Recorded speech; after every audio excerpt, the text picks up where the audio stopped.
ఆనపకాయ, కొంచెం నెయ్యి, అర కేజీ బెల్లం, జీడిపప్పు, కిస్మిస్, యాలకుల పొడి, కొన్ని పాలు.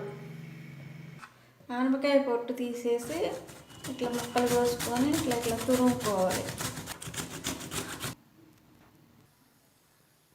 నెయ్యి వేసుకొని కొంచెం నెయ్యి వేడయ్యాక ఆనపకాయని కొంచెం వేపాలి.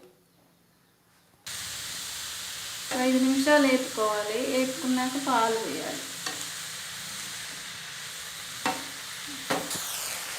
కొంచెం వేగాక కొన్ని పాలు పోయాలి.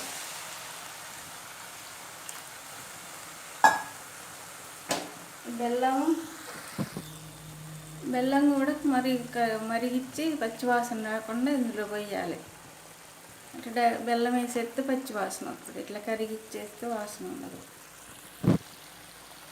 ఇట్లా కొంచెం వాటర్ అంతా ఇంకే వరకు ఉడికించాలి. ఈ వాటర్ అంతా లాగేసాక యాలక్కాయ పొడి వేయాలి.